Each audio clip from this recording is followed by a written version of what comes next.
welcome back for another video. It's Eharbad once more in the raid Shadow of the Legends, and we are still in this Community Weeks Titan event. Bit of a weird labelling, isn't it?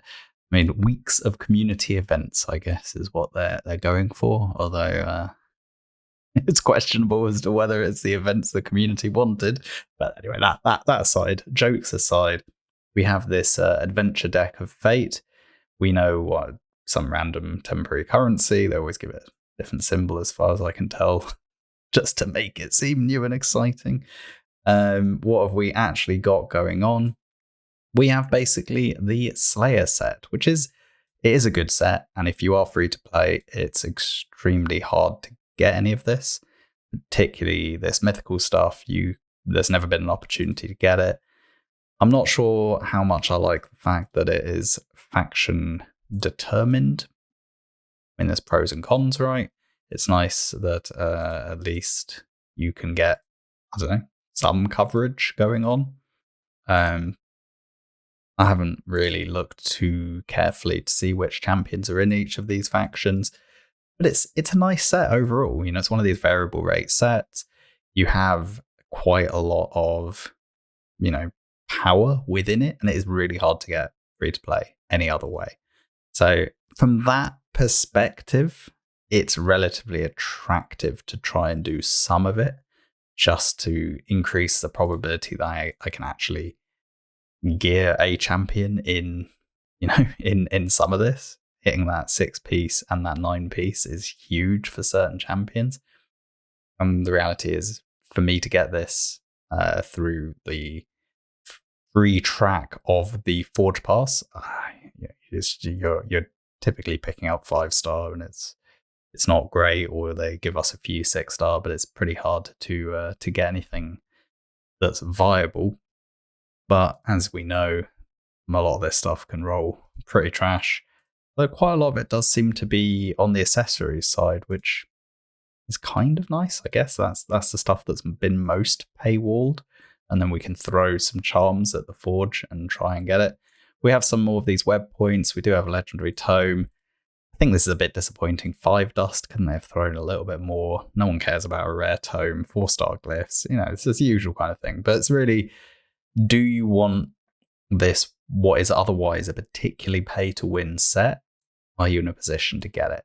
And that's really where the question comes. I wouldn't rely on getting any of these. We know it's extremely unlikely. Got a decent chance of getting through in a row on the green and occasional blue, but the epic track is extremely hard. Then on the points side, it's pretty disappointing, to be honest. And when we actually go in and check the numbers, we're going to be compounded. I know other creators have already done videos detailing the exact cost. I believe Saf did a really good deep dive into that. I'm going to take a slightly different perspective and try and look at kind of a real world scenario analysis. I'm going to jump in and show that in a second. In the meantime, I have 16 hours of this spider turn attack. I would like to at least pick up these web points here, plus get some silver. To be honest, I kind of would have liked to get something here, but it looks quite expensive. Anyway, I've got some energy. It needs to be burned. Let's get that going, whilst we then jump over and look at the spreadsheet. So here it is. This, I did this analysis years ago, to be honest. So it's literally a drag and drop from some previous efficiency analysis I did. You can see I've put a placeholder to add stage 10 hard. This is exclusively looking and modeling the spider dungeon. So it's kind of best case conditions. And we can see we've got, here's the number of points you get for different tournaments, Dungeon Divers, Hero Path, and now the Deck of Fate that we're currently doing.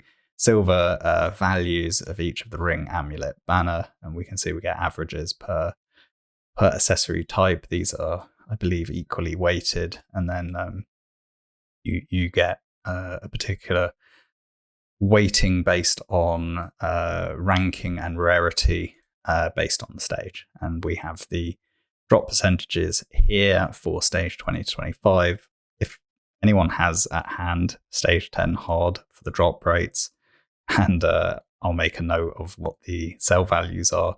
I can actually extend this quite easily, to be honest. I need these drop rates basically. And then we have a spider kind of silver farm where we say, well, we know how much silver we get for the stage and the average silver value of the item. Again, it's based on those sell values and the drop rates. So that's quite straightforward. So we can equate a total silver value per stage and then obviously work out like a silver per energy in terms of efficiency. As always, as we know in everything, stage 20 is the most energy efficient, while stage 24 is pretty efficient as well. You really don't take too much of a hit, and you can see that across the tournament and Dungeon Divers, Hero Path, when it's been in a part of it, and now the deck. You take a bit of a hit on stage 24, but you got those better chances of getting good items. Stage 10, we know it's going to be better than whatever we see on stage 25, but I don't know how close to stage 24 it is, and obviously I'm pretty confident it's still worse than stage 20. So even though we don't have the stage 10 hard numbers here, it's still a useful and interesting analysis. The upgrade costs, average upgrade costs, I got straight from Saf, so I have to thank him for those numbers. I never previously actually got around to modeling it. And then essentially, I've done a real world example. So if you wanted to do the full 40,000 points and flip all of the cards, I'm saying we have 4 days. If we did 450 runs in Spider and we upgraded, so here I'm estimating that we're going to do a decent number of pieces up to level 8. So we're trying to kind of find those good pieces. You roll 0 to 8. And then you decide whether to keep on rolling or sell. So I've said we're going to do 50 of them in main, 50 in jewelry, of which we're going to sell 30 straight away. We'll then upgrade 20 of each to level 12.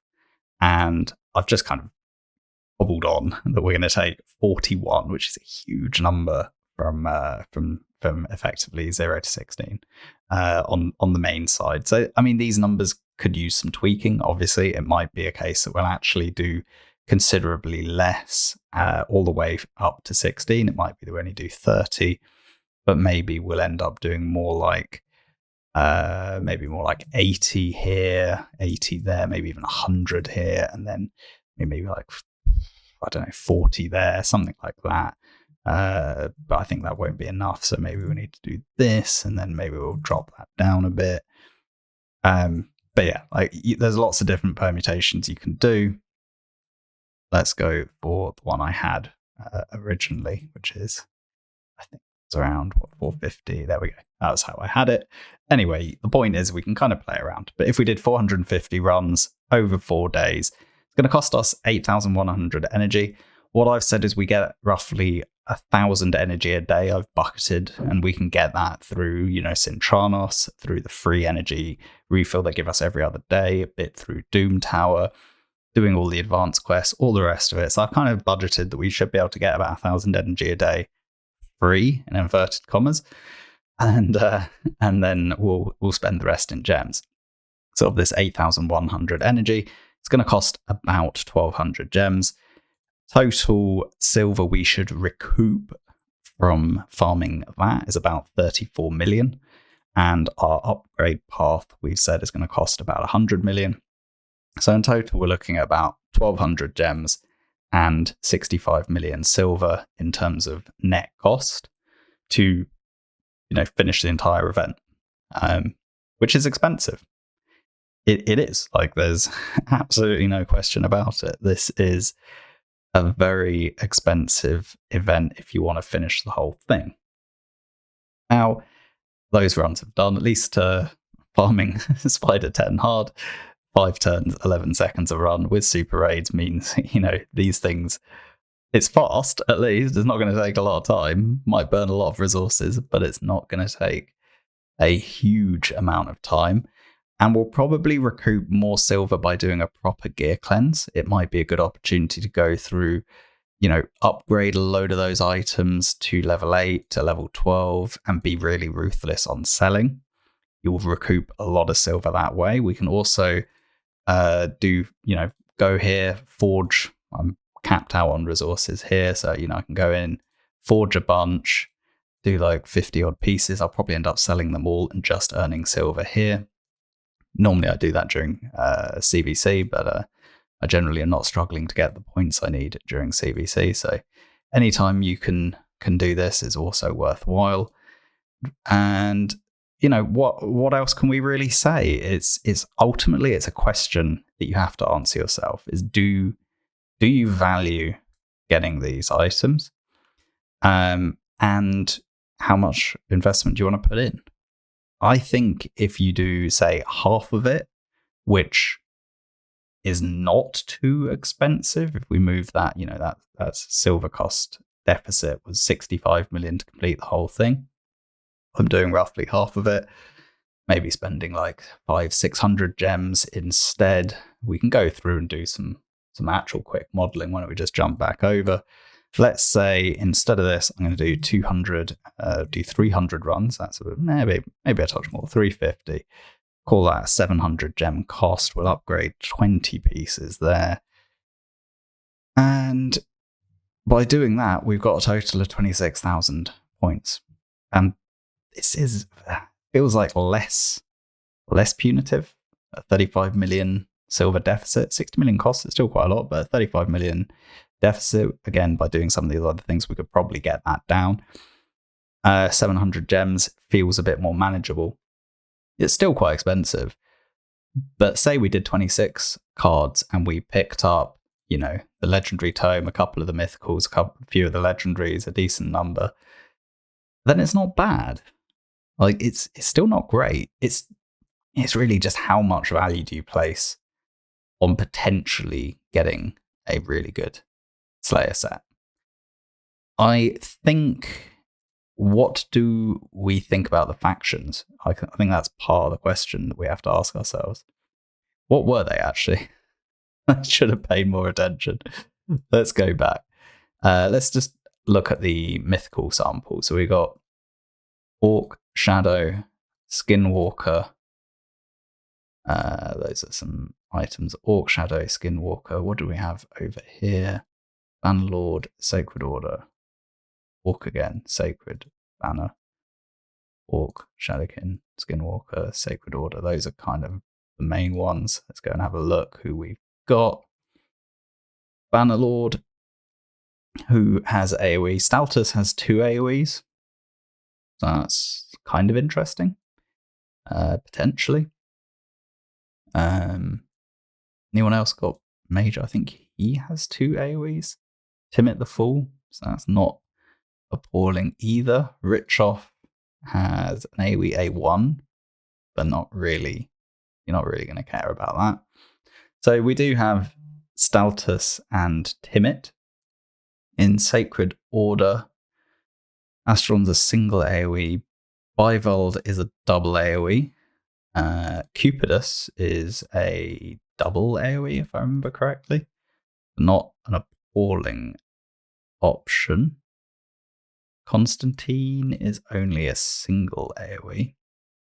So less interesting there. Skinwalker, Razelvarg has a double AoE. So maybe not awful. Uko is double AoE as well.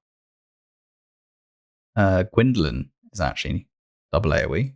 Kind of interesting, maybe. Leoris is double AoE. And Wukong, not really, because the AoE isn't really one. And then there's Ragash. Yeah, I mean, there's some possibilities. Marius, in the long run, will be double AoE. So I think the one that's actually most interesting is to try and pick up the Skinwalker ones as a future possibility for Marius. That could be quite interesting because obviously you get this AoE, max HP, triple hit. And if you're repeating that, that could be some crazy, crazy damage. And the truth is, if you're free to play, there's literally no other way you're going to get like these kind of items. And this Skinwalker banner, like it could be great. It could be trash. I mean, the problem with gear is, there's a high chance that it rolls terribly. But the legendary book's never bad. 150 web points. How's that going to fit in with what we've got? Once I do Spider, I'll be at 1200. I'll have that. What I always said is I kind of wanted to get this top row here. And I would be... The 150 would pretty much get me to these Eternal Soul coins. So not terrible either if I were to pick them up. So I think I will go for some of it. I'm not going to go like super hard right at the beginning. I'm going to do what I need to do. I believe we have, if I quickly check the old calendar, can I check that over here? Bring this in, there we go. We should have, where are you hiding? We have Ice Golem dropping quite a while away. Okay, we have Dragon next. That drops in a couple of days. That should overlap a little bit with this. Yeah, Deck of Fate is there. So we do have Dragon overlapping. And the reality is, if I jump back to the game, despite having done about 10,000 energy, I've still only got 2 chest plates.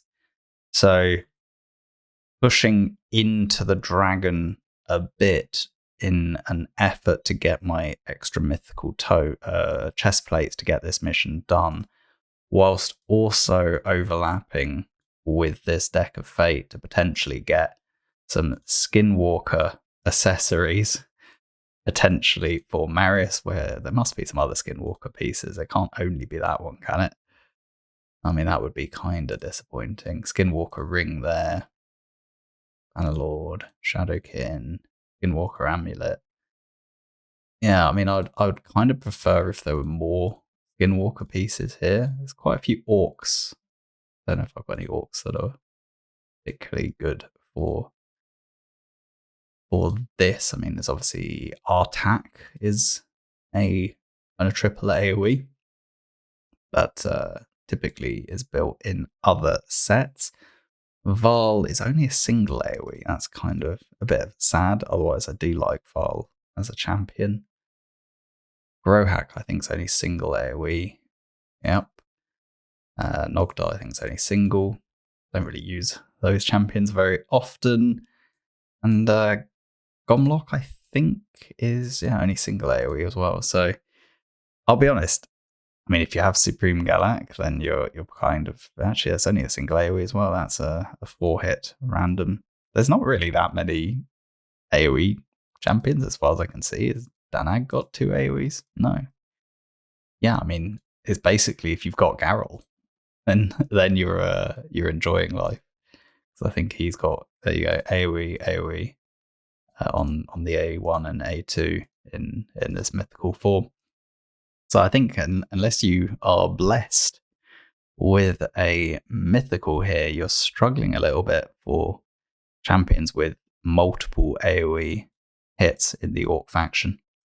And getting an event done on the off chance you get a mythical that isn't guaranteed, I'd say that's it's pretty optimistic. So I think that's the reality. I am just going to plow on. I want to get a few things done anyway. Like I said, I want to get that Spider tournament finished if it ever wants to load. I'm going to get this done either way.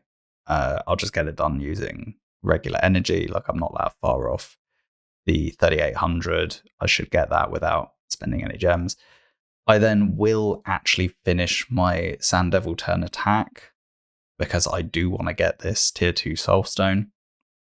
And then when Dragon drops, I'm going to push quite hard on Dragon. I will also do a gear cleanse because I need to. I've got a few little energy refills here and there lurking around. So my approach will be take it relatively easy the first 2 days until Dragon hits. Do as much gear cleansing and gear kind of sorting out as I can do. There's a lot I need to go through And basically, particularly once we go down to some of these other pieces, maybe not so much lethal, but there's a lot of like going through, leveling things up to 8, selling them, doing an aggressive gear cleanse because I'm at 1495 here. Like it's a problem. We can maybe just do a quick gear cleanse whilst we're here. This is all trash. Actually, that's okay. So those 3 pieces gone. This is all rubbish. All this kind of 5-star stuff is basically gone. And then that's what I literally just forged right now. Pretty much go through like this. I'll just sell all the 5-star because I'm really way past it at this point. I need to improve stuff. And sorting on speed, I'm just going to quickly skim through. There is very little resilience that actually interests me. I find I use it very little. Even this is potentially quite interesting, so I will keep it just in case I get like a triple or quad roll into crit rate and crit damage, that kind of thing. I've got a bunch of good speed HP percent boots in perception, so I'm not fussed there. And this I'll keep just in case I get like a triple roll. Actually, maybe I'll keep this one and just try, because if I get 2 speed single res, that could actually still be quite nice. So my point is, at 1426, I still need an aggressive gear cleanse. I would actually really like to get this down to about 11 or 1200. Similarly, on the accessories, I need to do a serious gear cleanse. And maybe what this is an opportunity for me to go through and basically clean up a lot of the gear that needs a lot of work, and kind of go through and level up some of this supersonic and merciless stuff and actually see what am I going to keep, what can I get rid of. It's quite slow and painful, and I've kind of been putting it off. So I've kind of kept the majority of what I have got so far, but ultimately I'm just delaying the inevitable, and I do need to actually sit down and do it. And maybe this is the perfect excuse that I've been looking for. I actually should have paid attention to the mythical sell prices and actually added that into my spreadsheet. And that would have obviously given me what we need. That could actually roll pretty nicely. Let's get rid of that one. That could be nice as well. Get rid of these because I've got a lot of those. I need to be so much more strict, basically. Always hard to do whilst you're talking anyway. But yeah, 14,000, 1,445, 1,426. So I really need to do an aggressive gear cleanse and rolling up a lot more of this stuff up to level 8 and then really taking a holistic look at it. I think that would be massively beneficial to my account. So I think that's what I'm going to do today and tomorrow. I'll get my Dragon tournament finished. I'll get my Sand Devil tournament finished. And when Dragon drops and we put a bit into that, we'll then flip some cards on the deck of Fate, see how we get on, and then make a decision if we need to push harder or not. I think that's the strategy I'm going to employ. I will participate in it a bit, but I'm not necessarily going to max it out. I think we can take it slow. We can see how the week evolves and make a kind of relatively, last minute-ish decision on whether to go all in or not. Right, thanks for watching as always. Please do like, comment, and subscribe, and I'll catch you in the next video. Bye for now.